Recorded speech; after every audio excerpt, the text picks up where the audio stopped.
Hi, welcome to Tap Tech. Hello everyone. Today we're going to talk about a small device that's been getting a lot of attention, the iPad mini 6. Many people say it's the best small tablet you can buy right now. And I have to agree. It really is an amazing little machine, but here's the thing. In 2025, do small tablets even make sense anymore? We live in a time where phones are huge. Even budget phones come with massive displays. Tablets, on the other hand, have also gotten bigger and more powerful.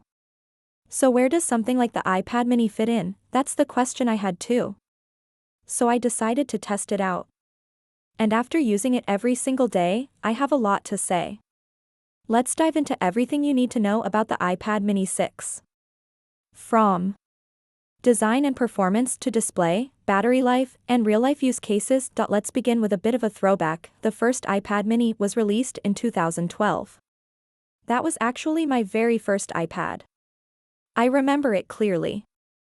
It was small, super light, and very easy to hold. Back then, phones were much smaller. So having a tablet that size felt like a perfect middle ground, but times have changed. Phones are now so big that they can do most of what a tablet can.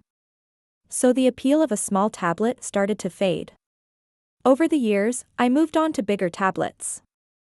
I used 10-inch ones, even 12.9-inch ones. And I never looked back. Until now, when Apple announced the new iPad mini, I got curious. Could a small tablet still be useful in today's world? Could it still offer something that even large phones and big tablets can't? So I picked one up. And after weeks of using it, I have to say, it's surprisingly great. Let's talk about the design first. This is one of the best looking small devices I've used in a while. It's modern, clean, and super compact. The bezels are even all around. The display is flat. The edges are flat too, just like the iPad Air and iPad Pro. It feels premium in the hand. Not cheap at all. The IT has an 8.3-inch display, which might not sound big. But in person, it feels just right for a small tablet. It's big enough to read and write on, but small enough to carry around with ease. And yes, I can hold it with just one hand. It's also very light. That's one of my favorite things about it. You can throw it in your bag, take it on a trip, hold it in one hand while reading or drawing, and you won't get tired. That's something even bigger tablets can't match. Now let's talk about the display. It's a Liquid Retina LCD. Not OLED, not mini LED. So it's not going to blow you away. The resolution is sharp. The colors look nice. But the refresh rate is only 60 Hz. That's a bit of a letdown. If you've used a 120 Hz screen, you'll notice the difference right away. Scrolling isn't as smooth. There's a tiny bit of jitter when you move quickly through content. For me, that took a few days to get used to. It's not terrible. But once you've used smoother screens, this feels like a step back. Would I prefer a 120 Hz display? Definitely. But I also get it. Apple likely chose this display to save on battery and cost. For most people, the screen is more than fine. It's sharp, colorful, and does the job well. There's one thing that threw me off at first, the aspect ratio. It's a bit taller than you might expect. At first, I thought it looked strange. But then I realized why Apple did it. This shape actually makes it easier to grip, especially if you have small hands. You can hold it like a book, and it feels very natural. Next up, audio. Looking at the iPad mini, it seems like it has 4 speakers. But that's not the case. It has only 2 speakers. One on the top and one on the bottom. The other 2 cutouts? Just there for symmetry, but Apple did something clever. When you hold the tablet in landscape mode, your hands usually block the speakers. You'd expect the sound to get muffled. But it doesn't. Somehow, the sound escapes through the fake cutouts. It's not as loud or rich, but it still sounds pretty good. It's a smart workaround. One that I didn't expect to work this well. Now let's talk about one of the best features, Apple Pencil support. The iPad mini 6 supports the 2nd generation Apple Pencil. It magnetically attaches to the side and charges right there. It's Super convenient. Because of this, the volume buttons had to be moved.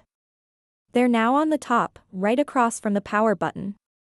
The power button also acts as a Touch ID scanner. There's no Face ID here. But honestly, I prefer Touch ID for iPads. It works fast and reliably. And it feels more natural for a tablet that you often hold in landscape mode. So how good is this for note-taking or drawing? Really good. Actually, the size makes it a perfect on-the-go sketch pad or notebook. It's big enough to take proper notes, but still small enough that it won't get in your way. You can hold it in one hand and write with the other. That's something bigger iPads can't do comfortably. Now, the writing feel is still a bit slippery. It's that typical plastic on glass texture. But like anything, you get used to it. If you want more grip, you can always get a matte screen protector. That helps a lot. Would I say it's the best note-taking experience? Not necessarily. If you're mostly working at a desk, then a bigger iPad might make more sense. You get more screen space, and the weight doesn't matter as much, but if you're mobile? If you're walking around, in meetings, or traveling, then this size is a game changer. This tablet could be the perfect tool for people who sign documents, take notes on the go, or need a sketchpad they can pull out anytime. Let's talk about a small complaint. Because of the flat edge design, the iPad mini is a bit tricky to pick up from a flat surface. It doesn't have curved edges to grab easily. You'll often find yourself needing two hands to lift it off a table. Not a deal breaker, but worth noting. Point one more great use case, reading. If you read books or articles, this device shines. It's a great e-reader replacement. I personally use a dedicated e-ink reader for books, and I love it. But for most people, the iPad mini is a better all-in-one choice. With dark mode, the screen isn't too harsh on the eyes. You can read for long periods without discomfort. Plus, you can use apps, browse the web, and do so much more. It's a multi-purpose device that also happens to be great for reading. Now let's talk about the software it runs on iPadOS 15 out of the box. The experience is almost the same as other iPads. But because of the smaller screen and taller shape, some things feel a bit off. For example, the home screen has a lot of empty space on the sides. It looks like Apple didn't fully optimize it for this screen size. And not every app takes full advantage of the display yet. Netflix, for example, shows black bars on the sides. It just doesn't fill the screen properly. This isn't a deal breaker, but it can feel a bit unpolished. I'm sure developers will update their apps over time. But for now, just be aware that not everything looks perfect. Multitasking is another thing worth mentioning. The iPadOS 15 brings a bunch of multitasking features, and they're all here on the mini. You can do split screen, use slide over, and switch between apps easily, but there's a catch. The screen is small, so doing two apps side by side doesn't always feel natural. I wish Apple would let us stack apps vertically on a tall screen like this. That would feel more natural.